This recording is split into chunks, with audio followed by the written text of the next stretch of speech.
우리를 구원하시기 위해 십자가를 지고 주님이 걸어가셨던 그 길.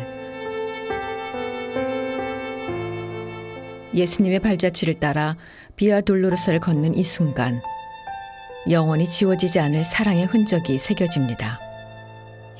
십자가를 등에 지고 이 순환의 길 끝에 부활의 영광이 있듯이 새 에덴 교회 30년을 돌아보면 눈물을 흘려 했던 고난의 시간도 있었지만 모든 순간이 하나님의 은혜였고 축복이었습니다.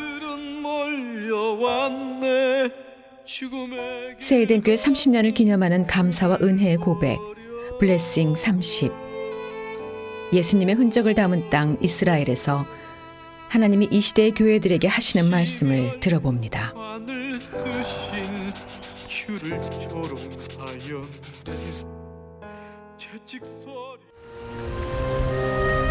전 세계 크리스천들이 동경하는 성지 베들레헴입니다. 자, 여러분, 이것은 예수님의 탄생교회인데 여러분 잘 아시다시피 탄생교회에 들어가는 문은 이렇게 아주 낮습니다. 그러니까 왕이건 고관대장이건 우리나라의 대통령이건 미국 대통령이건 이스라엘의 대통령이건 이 팔레스타인 자치기구의 의장이건 누구든지 예수님 앞에 가려면은 또 예수님의 탄생교회를 방문하기 위해서는 이렇게 겸손의 문으로 허리를 숙이며 겸손한 마음으로 가야 한다는 겁니다. 여러분, 우리는 예수님 앞에 다 겸손해야 되겠죠? 네. 전부 다 고개 안 숙이고 갔다가는 맞박 깨집니다. 우리 겸손한 마음으로 들어가십시다. 할렐루야. 네.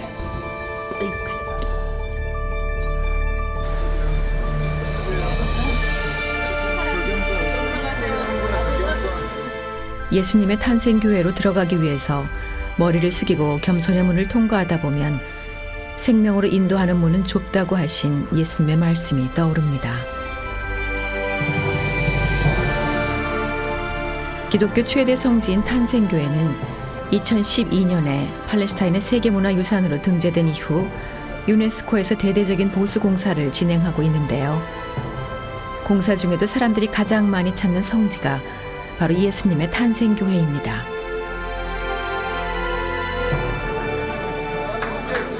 (2000년) 전 맨살의 아기로 오신 예수 그리스도 눌 자리가 없어서 구유에 누이셨다. 구유는 당시에 염소나 양이나 나귀가 먹었던 그 먹이통이죠.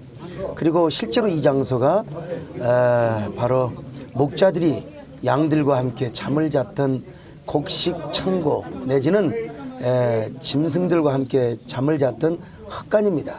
예수님께서 누울 자리가 없어서 바로 구유에 누이셨다는 사실, 누구 때문입니까?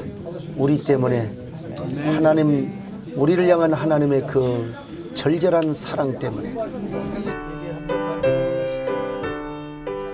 예수님의 탄생지를 한번 만져보기 위해 수많은 인파 속에서 몇 시간을 기다려야 했는데요. 새삼 우리를 친히 찾아와 주신 주님의 은혜가 얼마나 큰지 숙연해집니다.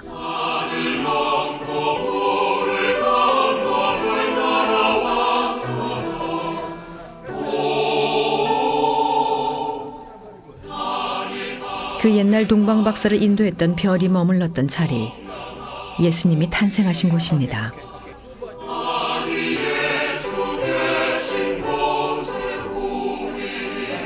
이 별표가 되어 있는 것은 저 동방박사를 인도했던 별이 이곳에 머물렀다고 해서 별 모양을 이렇게 구조물로 만들어 놨는데, 바로 예수 그리스도가 이곳에 태어났다는 사실. 여러분, 어떻게 영원하신 무한자, 절대자, 창조자 하나님께서 맨살의 아기로 오실 수 있단 말인가?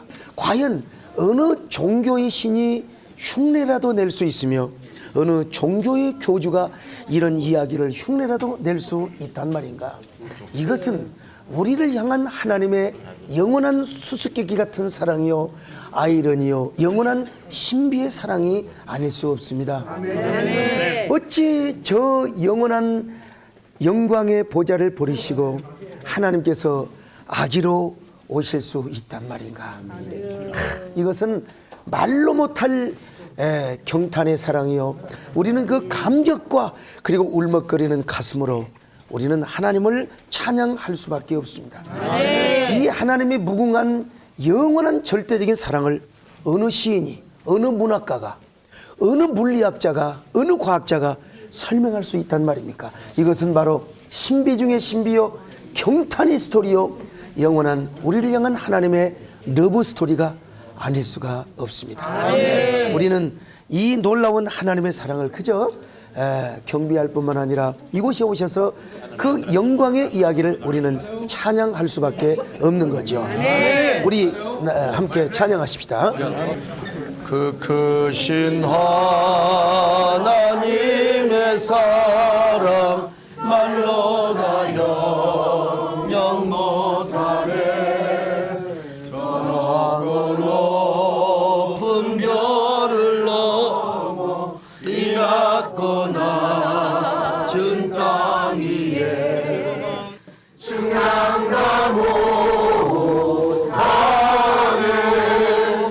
영원히 변치 않는 사랑 성도여 찬양하세. 성도여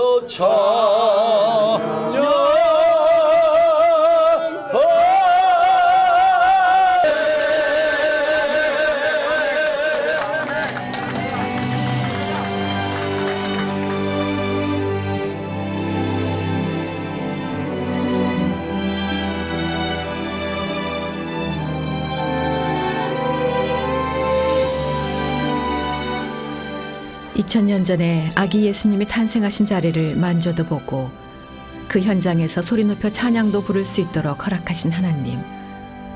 오늘의 은혜를 추억 속에 저장합니다.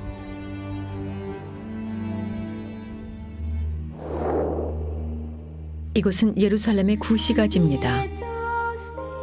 성경에서 보고 찬송가로 수없이 불렀던 예루살렘 성전으로 올라가는 옛길을 걷다 보면 곳곳에서 이렇게 성화를 만나게 되는데요.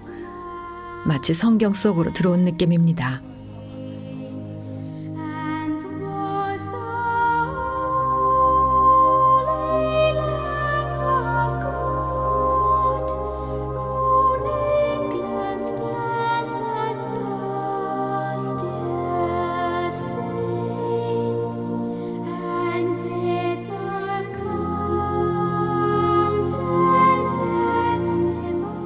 이곳은 예수님이 십자가를 지시고 오르셨던 골고다 언덕입니다. 베들레헴에서 탄생하신 예수님은 나사렛에서 성장하신 후 갈릴리를 중심으로 공생의 3년을 보내시고 인류 구원을 위해 예루살렘에 입성하셨는데요. 그 길은 순환의 길이었습니다.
자, 여러분, 이곳이 예수님을 장사 지내었던 성묘교회, 무덤교회 서쪽문입니다. 우리가 지금 지름길로 달려왔습니다. 자, 들어가시죠. 예수님이 우리를 위해 고난받으시고 십자가에 달려 돌아가신 그 역사의 현장입니다.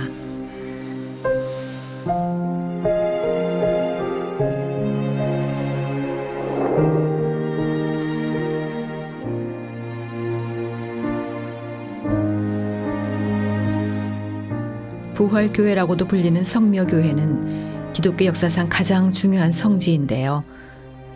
예루살렘을 성지로 여기는 이슬람과 유대교에 의해 수많은 파괴와 재건을 거듭했고 지금도 종교 분쟁이 끊이지 않고 있기 때문에 6개 기독교 교단이 구역을 분할해서 관리하는 복잡한 상황입니다.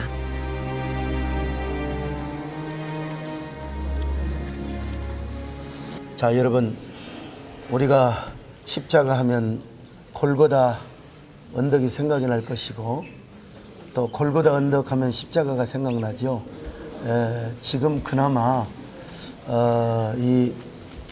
이곳에 건물을 지어놨기 때문에 이 장소가 보존이 되었지, 어떤 사람은 뭔 그렇게 건물을 지어놨느냐고, 건물을 안 지어놨으면 이 장소가 보존이 될 수가 없어요. 이곳은 바로 예수님이 십자가에 달리신 영문박 골고다 언덕의 정상입니다. 그리고 히브리대 예수를 믿지 않는 그 고고학 교수들도 다 이곳이 예수님이 십자가에 죽은 곳이라고 이미 다 학문적으로 동의를 했고요. 또 여러 역사적인 고증을 통해서 다 이렇게 밝혀 놓은 곳입니다. 저기 보이시는 저것이 실제로 예수님이 십자가에 달리셨던 곳이고, 그리고 저 밑에 보면은 그 예수님이 십자가에 돌아가신 그 장소를 기념하여 바위에다가 제단같이 만들어 놨어요. 그래서 이제 많은 분들이 저것에 입 맞추고 또 손을 대고, 여러분도 기회가 있으면 이따 시간을 드리겠습니다만은 사진을 찍는 것도 중요하지만 정말 예수님이 2000년 전에 죽으신 그 언덕, 바위, 돌은 어떻게 생겼는가, 우리에게 어떤 영감과 느낌을 가져다 주는가가 중요하겠죠. 근데 예수님이 십자가에 왜 죽으셨는가 이거예요. 그것은 바로 우리의 죄를 위해서, 인류의 죄를 위해서 우리 예수님이 십자가에 죽으셨다. 저 십자가 위에서 하늘로도 버림받고 땅으로도 버림받고 육신도 버림받고 영혼도 버림받은 그 절규, 고뇌와 갈등을 예수님은 십자가에서 다 겪으셨어요. 심지어는 초대교회 사도들은 예수님의 그 고통은 지옥까지 내려갔다, 이런 그런 그 이야기까지 할 정도로 예수님은 온 죄와 인류의 저주를 다 짊어지시고 십자가에 죽으신 것입니다. 그래서 엘리 엘리 라바 사박다니, 아버지 아버지 어찌하여 나를 버리셨나이까. 여러분, 그 주님의 고뇌와 절규, 아픔이 우리를 구원하였고 그 저 십자가에서 흘러내린 보혈이 강물처럼 온 인류에 흘러내려서 오늘 우리는 이곳까지 찾아왔고 우리가 하나님의 자녀가 된 것이죠. 2000년 전 예수님의 피가 떨어진 그 자리입니다.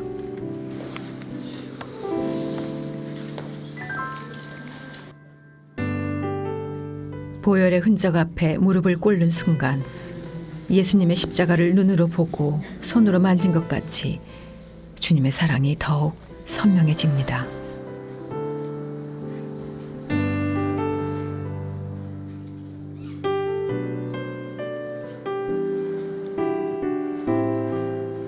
성묘교회 안에는 예수님이 십자가에 못 박혀 죽으시고 장사 지내고 부활하신 무덤이 있는데요.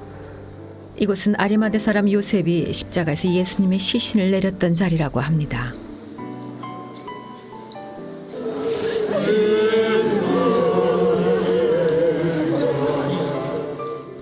자기 사람들을 사랑하시되 끝까지 사랑하시겠다고 말씀하신 주님. 그 사랑이 십자가의 죽으심으로 증명되었기에 우리가 하나님의 사랑을 알게 된 것이지요.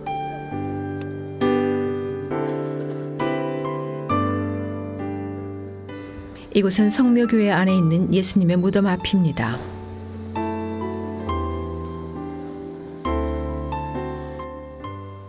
예수님의 십자가 사건이 역사적인 사실이라는 증거들이 발견되고 고고학자들에 의해 증명되면서 성묘교회는 전 세계에서 오는 순례자들과 관광객들로 연중 이렇게 붐빈다고 합니다.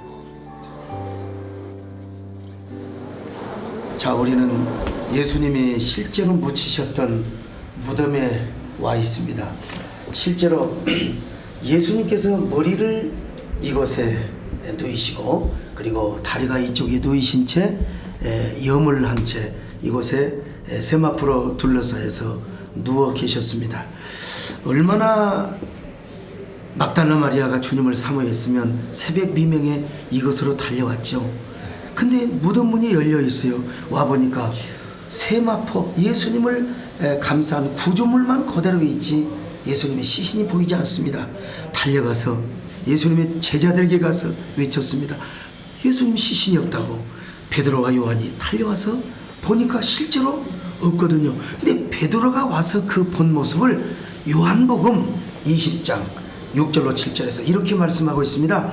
시몬 베드로는 따라와서 무덤에 들어가 보니 세마포가 놓였고 또 머리를 쌌던 수건은 세마포와 함께 놓이지 않고 딴 곳에 쌌던 대로 놓여 있더라. 아멘. 자, 교수님 어떠세요? 설명해 보시죠. 예, 이전 번역은 객혀 있더라 이렇게 해서 예수님이 부활하시고 바로 나가지 않고 기어놓고 나가셨다. 질서의 주님이다. 이렇게 설명을. 그 말도 뭐 은혜는 되죠. 예. 그러나 원문을 보면은 이렇게 정확하게 번역이 되죠. 시몬 베드로는 따라와서 무덤에 들어가 보니 세마포가 원래 감쌌던 그대로 놓여 있었고 또 머리를 감쌌던 수건도 처음 있던 장소에 세마포와 분리되어 원래 감쌌던 그대로 놓여 있더라. 예. 쉽게 한번 설명해 예, 보시죠. 설명하자면 그 시체를 수건으로 머리 부분 목까지 이제 감싸고 그다음에 목에서부터 또 세마포로 발끝까지 감쌉니다. 그러니까 사실은 두 개가 돼 있는데 그 속에 시신이 들어 있으니까 하나로 보이는데 이 제자들이 목격한 그 광경은 두동강이 난 채 시신만 사라지고 없는 이제 그런 광경을 보게 된 거죠.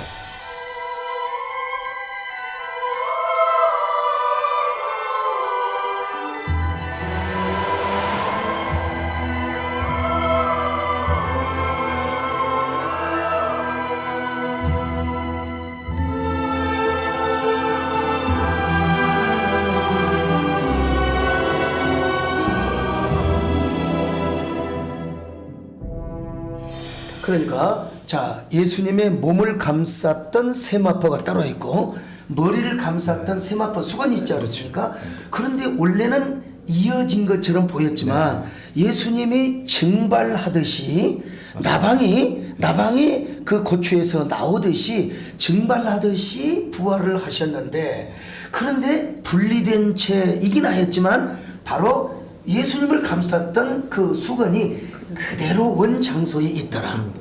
그러니까 이거 진짜 기가 막힌 거 아닙니까? 네, 부활 못지않은 기적이죠. 아, 부활보다 오히려 더 힘든 기적이라고 할 수 있죠. 그러니까 이제 베드로가 예수님의 부활을 안 믿을 수 없던 거죠. 일설에 의하면은 도적설이 있죠. 예수님의 시체를 누가 가져갔다. 아, 이 시체를 가져갔으면 세마포채 가져가야지. 세마포가 그대로 구조물만 놓여 있는 채 예수님의 시체가 부활체로 그대로 증발을 하여 부활하셔서 이곳에 계시지 않다. 인간이 그렇게 하는 건 불가능한 일이죠. He's not here.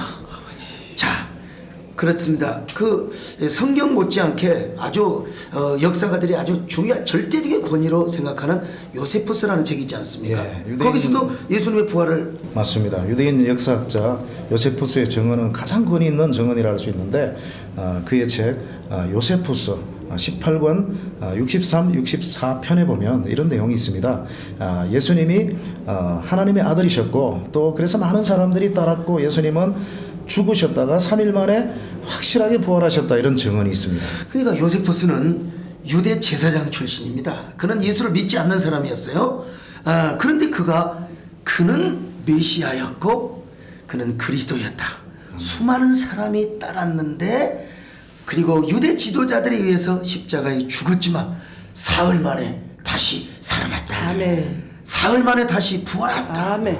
이야, 이 성경 외에도 요세푸스라는 그런 그 역사가가 얼마나 예수님의 부활을 증언하였는가. 참, 예수님은 이곳에 누우셨지만 3일 만에 부활하셨습니다. 이곳은 예수님의 무덤이셨죠. 그러나 사망 권세를 깨뜨리시고 무덤 문을 박차시고 아멘. 개선의 생명의 창군으로서 인류를 대표해서 부활하셔서 참 돌문을 여시고 스스로 나가셨다. 이것이 온 인류의 기쁜 소식이고 그리고 부활의 감격의 굿뉴스가 아니겠습니까? 네, 아멘. 정말 우리는 이 귀한 예수님의 무덤에서 이제 시체도 없는 빈 무덤에서 그리고 주님의 부활을 우리가 목격한 것이나 다름없지 않습니까? 네, 참 오늘 우리가 가슴이 뜨겁습니다. 동방정교에서 이렇게 여러 가지로 장식을 해놨기 때문에 이 무덤이 보존이 된 것도 여러 가지로 감사하게 생각되고요. 정말 우리 함께 사셨네 사셨네 예수 다시 사셨네 사셨네 사셨네 예수 다시 사셨네. 예수님은 개인의 부활이 아니라 온 인류를 대표로 하는 머리로서의 부활이요. 그리고 온 인류를 위한 첫 열매로서의 부활을 하셨죠. 그리고 그 부활을 우리가 목격한 사람으로서 이제 온 세계에 하나님의 부활의 소식을 전해야 될 줄로 믿습니다. 아멘. 예수님의 빈 무덤이 부활의 확실한 증거이기에 흔들리지 않는 믿음으로 더욱 주의 일에 힘쓸 것을 다짐합니다.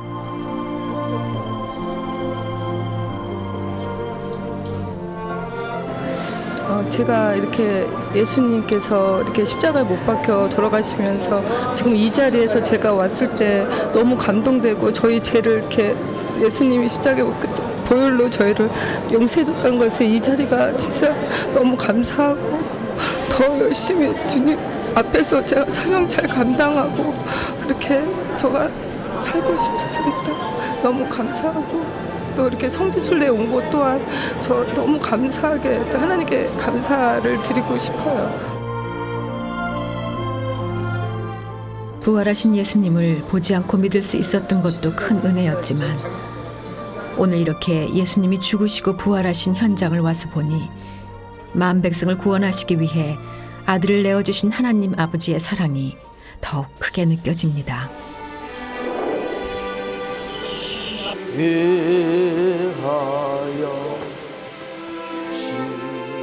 비아 돌로로사, 라틴어로 고난의 길을 뜻하는 십자가의 길입니다. 비아 돌로로사는 예수님이 본디오 빌라도에게 재판을 받으신 곳에서부터 예수님의 무덤이 있는 골고다 언덕까지 800여 미터에 걸쳐서 모두 14개의 지점을 지나게 됩니다. 예수여 예수여. 예수님이 십자가를 지시고 걸었던 고난의 행적을 따라 십자가 행진을 시작합니다.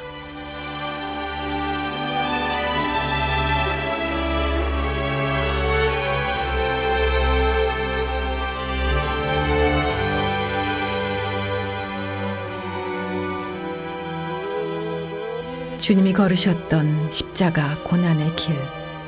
아무 죄 없으신 주님이 나의 죄 때문에 고초를 당하셨습니다.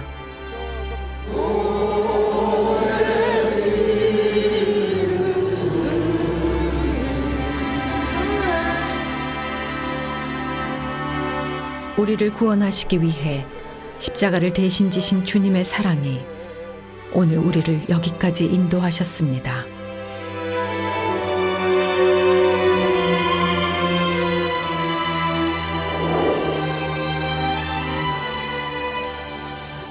여러분, 예수님께서 카야바 집에서도 채찍을 맞으시고 로마 군병들에게 얼마나 채찍을 맞으셨는지, 당시에 로마 군병의 채찍은 가죽끈에다가 맨 끝에 납이 달려 있어요. 그러니까 예수님이 온몸이 벗겨진 채 로마 군병이 채찍질을 하고 얼마나 힘드시겠어요. 그래서 십자가를 지고, 사실 이보다도 훨씬 더 큰 십자가예요. 무거운 십자가를 지고 이리 비틀 저리 비틀거리시다가 참 일이 쓰러지고 더 이상 십자가에 깔려서 예수님이 일어나지를 못하는 거예요. 아무리 채찍을 때리고 아무리 매질을 해도 예수님은 일어날 수가 없습니다. 그때 구레네 시몬이 지나가는 거예요. 저 구레네, 저 멀리서 이디오피아 맞죠? 구레네 이디오피아에서 6월절을 지키려고 구레네 시몬이 왔는데 아마 구레네 시몬이 가다가 그랬던 것 같아요. 아니 왜 그렇게 사람을 무자비하게 때려 팹니까? 에? 그분이 무슨 죄가 있길래 그렇게 도대체 나사렛 예수라는 사람을 그렇게 매질을 합니까? 그러니까 로마 군병이 이 새끼 네가 뭐라고 하면서 구레네 시몬에게 예수님의 십자가를 대신 지라고 하는 거예요. 그래서 구레네 시몬이 우리 장혜철 한수 집사님이 꼭 구레네 시몬 같이 생겼잖아요. 키도 크고 인물도 좋고 덩치도 크고. 그래서 구레네 시몬이 억지로 자기 자의와 상관없이 억지로 십자가를 이곳에서 지고 예수님을 대신해서 갑니다. 여러분 이 구레네 시몬은 억지로 십자가를 졌지만 지내놓고 보니까 얼마나 그 십자가가 자신에게 큰 축복이었는가. 교회 전설에 의하면 이랬대요. 베드로 사도와 요한 앞에도요, 그리고 사도 바울 앞에도 이래봬도 이 어깨로 내가 예수님의 십자가를 지었다고. 이래봬도 이 어깨로 내가 예수님의 십자가를 지었다고. 그런데 나중에 구레네 시몬은 얼마나 축복을 받았는가. 거기 로마서에 보면은 이 사도 바울이 루포의 어머니가 나의 어머니다. 루포의 어머니가 나의 어머니다. 이게 루포는 이 구레네 시몬의 아들이고, 그리고 구레네 시몬의 부인이 초대교회에서 얼마나 영향력을 발휘하고, 아마 우리 교회로 말하면 정건사님 같은 이런 영향력 있는 분이었던 것 같아요. 억지로라도 십자가를 지었을 때 이렇게 우리에게 귀한 축복이 임하게 된다는 사실을 깨닫고, 이 십자가는 장희철 집사님이 한동안 지고 가지만 그러나 우리 모두 함께 십자가를 진다 생각하고, 오늘 우리 장희철 집사님은 억지로 지지만 구레네 시몬 같은 축복을 받을 수 있기를 바랍니다.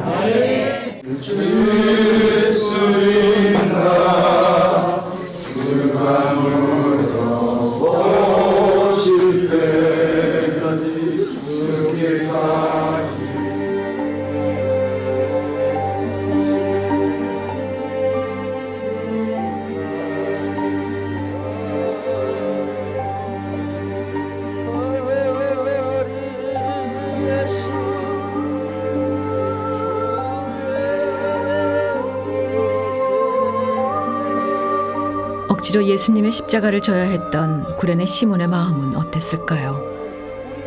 처음엔 화가 났을지도 모릅니다. 하지만 아무 죄도 없으신 분이 찢기고 상한 몸으로 십자가를 지시고 얼마나 힘드셨을지 생각하면서 골고다 언덕을 오르는 동안 예수님의 사랑을 온 몸으로 느끼게 되었을 것입니다. 오늘 십자가의 길을 걷는 순례단의 마음에도 주님의 뜨거운 사랑이 부어집니다.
십자가를 등에 지고 병정들에 이끌려 주님 갈보리의 길을 걸을 때 사람들은 몰려왔네. 죽음의 길 걷는 그를 보려고.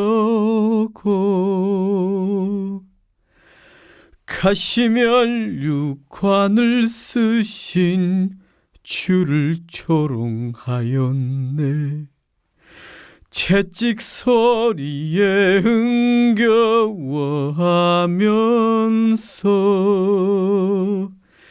그들은 소리 주님의 고난을 묵상하면서 비아 돌로로서를 걷는 이 시간, 죽기까지 우리를 사랑하신 십자가 사랑 때문에 은혜의 감격이 복받쳐 오릅니다.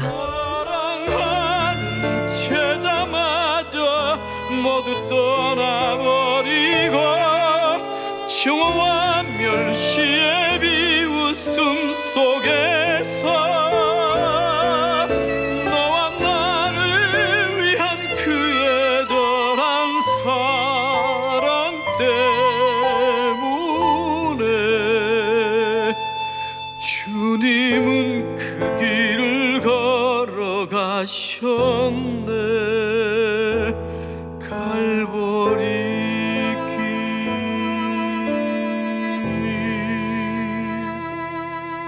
사람들은 말을 했네. 이젠 모두 끝이라고.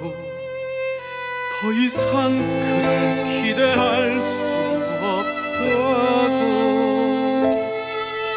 자신마저 구원 못한 그는 메시아일 수가 없다고. 갈보리의 그 길만이 진정 구원의 길인 것. 주님의 십자가 사랑이 아니었다면 결코 이 길에 설 수 없었을 겁니다. 너와 나를 향한 하나님의 사랑 때문에 주님은 그 길을 걸어가셨네. 고난의 길. 십자가에서 흘린 보혈은 예루살렘 유다와 땅 끝까지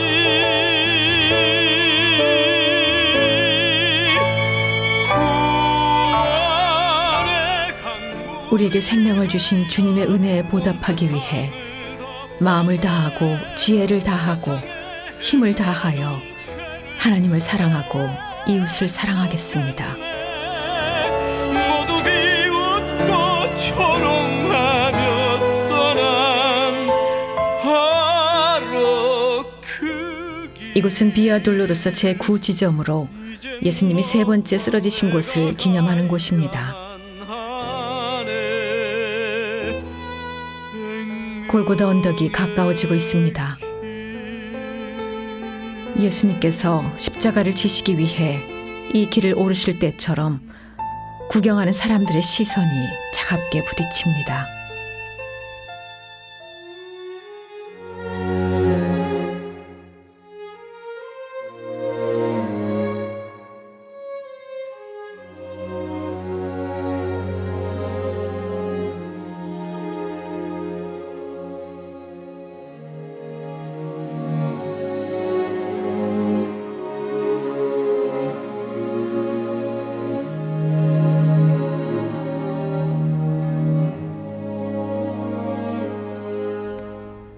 진정한 그리스도인이 되려면 거리의 구경꾼이 아니라 구레네 시몬처럼 십자가를 지고 예수님을 따라가야겠지요.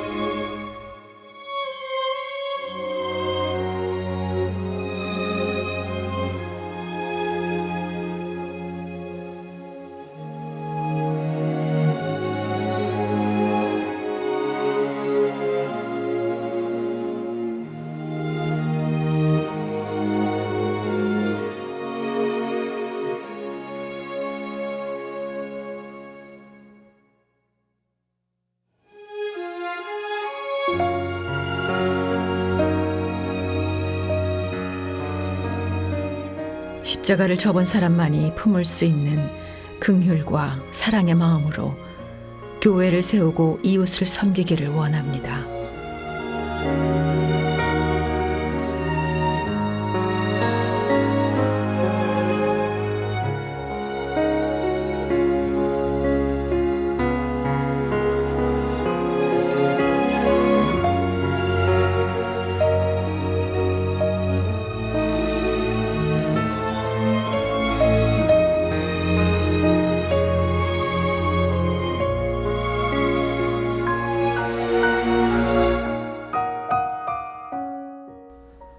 아직 어린 아이의 마음에도 크신 십자가의 사랑이 새겨집니다.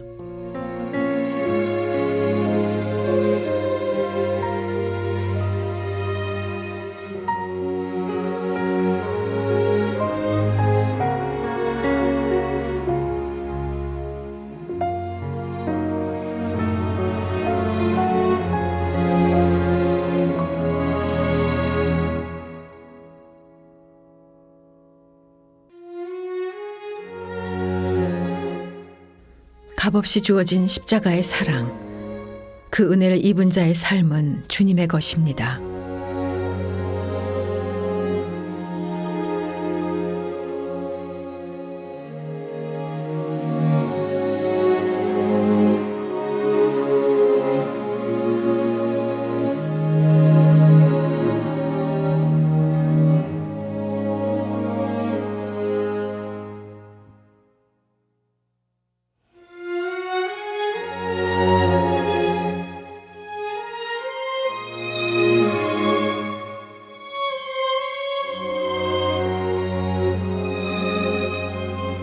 십자가 사랑을 노래하며 걸어온 인생 가운데 영광스런 주님의 임재가 내려옵니다.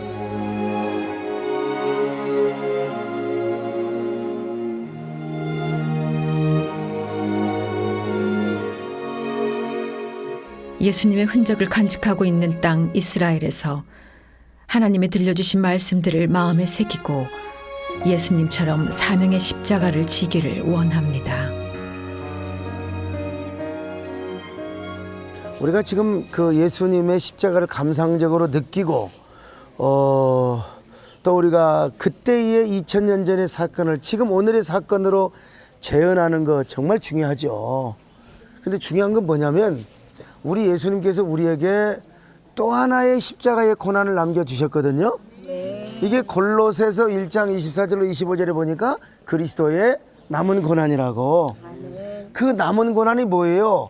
복음을 전하다가 당하는 고난, 교회를 지키고 섬기며 그리고 교회를 세우기 위해서 당하는 고난, 이게 남은 고난인 줄로 믿습니다. 아멘. 여러분, 우리가 이 나무 십자가 치면서 눈물을 흘리고 우는 것도 중요하지만 더 중요한 것은 정말 그 감정적인 느낌과 의지적인 결단, 또 지적인 자각으로 우리가 우리 한국교회 공익과 한국교회 생태계를 지키고 세우는 일, 이것이 정말 더 중요하다는 사실을 우리가 깨달아야 될 줄로 믿습니다. 거기에 주인공이 누구냐? 저와 여러분인 줄로 믿습니다. 여러분, 지금 한국교회, 아니 세계교회가 여러 가지로 공격을 지금 당하고 있습니다. 그런데 그것을 지키는 게 뭐요? 바로 그것을 지키면서 당하는 고난이 우리에게 남겨주신 또 하나의 고난이고 남은 고난이라는 거예요. 오늘 우리가 이 사실을 깨달으면서 진짜 여러분, 교회 생활하기도 힘들지만 우리가 교회를 지키고 교회 생태계를 지키고 우리 한국교회 공교회의 플랜트가 된다는 거. 아멘. 우리가 이 일에 선도자가 되시기를 바라고 퍼스트 무버가 되기를 바라며 창조적 에노바이러스가 될 수 있기를 바라겠습니다. 자, 여러분, 모든 영광 하나님께. 자, 한번 찬양하고 마칩니다. 모든 영광 하나님께, 모든 영광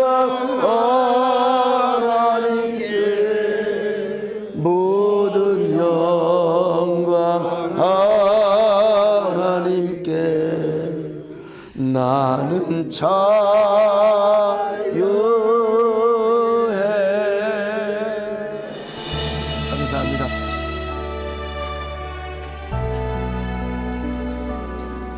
저는 찬양하는 사람입니다.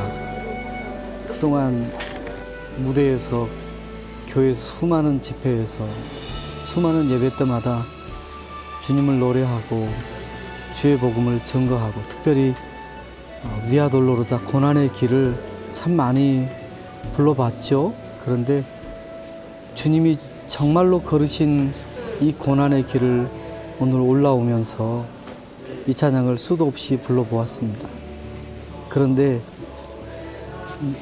내가 주님을 사랑하는 그 마음, 내가 주님을 사랑하는 그 열정, 그런 것들이 왜 없었겠어요? 그런데 막상 주님이 올라가신 이 길을 걸으며 이 찬양을 부르려니 목이 막혀서 참 너무 찬양하기 힘들었고요. 그리고 나는 노래하면서 이 길을 걸어가는 것도 숨이 헉헉대는데 주님은 십자가를 지시고 아무것도 먹지도 못하고 마시지도 못하고 얼마나 멸시와 조롱을 받으며 이 길을 올라가시니 힘드셨을까. 제가 돌아가서 이 찬양을 다시 부르게 된다면 이전과는 더 다른 찬양을 부를 수 있을 것 같아요. 주님을 내가 사랑한다는 고백들이 정말 내가 주님을 사랑했는지 다시 한번 되돌아보게 되고 내가 가진 모든 것을 다 들여서 주님을 더 깊이 노래해야 되겠다. 주님을 더 높여드리고 싶다. 이런 다짐을 해봅니다. 모든 영광 하나님 앞에 올려드립니다. 할렐루야. 주님께서 이 부족하고 벌레만도 못한 우리를 위해서 낮고 낮은 인간의 몸으로 오셔서 그 고통을 당하시고 우리를 위해 십자가에 달려서 모든 걸 다 아낌없이 우리에게 주셨는데 우리가 하나님을 사랑한다고 고백하면서도 주님만을 위해 살기로 작정하면서도 주님께서 작은 헌신을 원하시거나 아니면 작은 순종을 원할 때 그것조차도 세상의 일들 때문에 다른 것들을 택하고 주님께 온전히 드리지 못했던 부끄러운 저의 모습이 생각이 났고 또 하나님이 정말로 우리를 얼마나 사랑하셨기 때문에 저도 아이가 있지만 자신이 가장 사랑하는 독생자 아들까지도 우리를 위해 보내시고 우리를 사랑해 주셨는데 우리는 정말로 세상을 살아가면서 하나님이 우선순위가 아닐 때가 너무나 많구나라는 생각이 들어서 정말 다시 어떻게 보면 하나님이 주신 남은 삶이 언제까지일지는 모르겠지만 정말로 그런 청지기의 마음으로 종의 마음으로 정말 순종하며 살아야겠다라고 다짐하고 고백했습니다. 주님이 걸어가신 고난의 길 끝에 주님의 영광이 임했듯이 한국교회 모든 성도들이 주님의 몸된 교회를 위하여 십자가를 질 때 교회의 영광이 회복될 줄 믿습니다.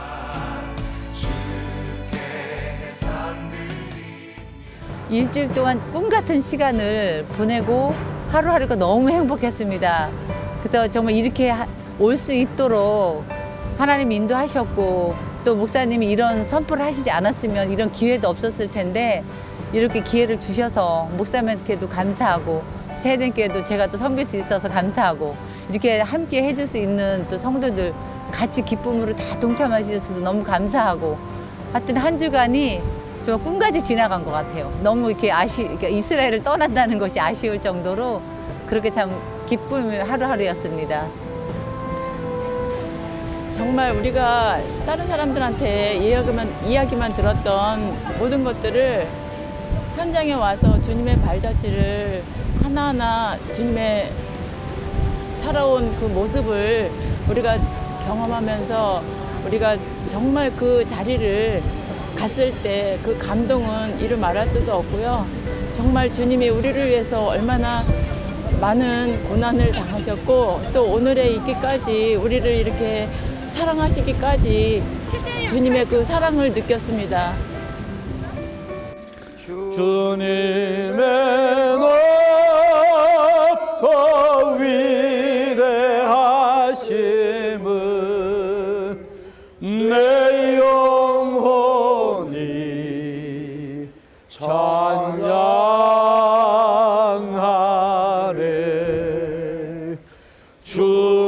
주님의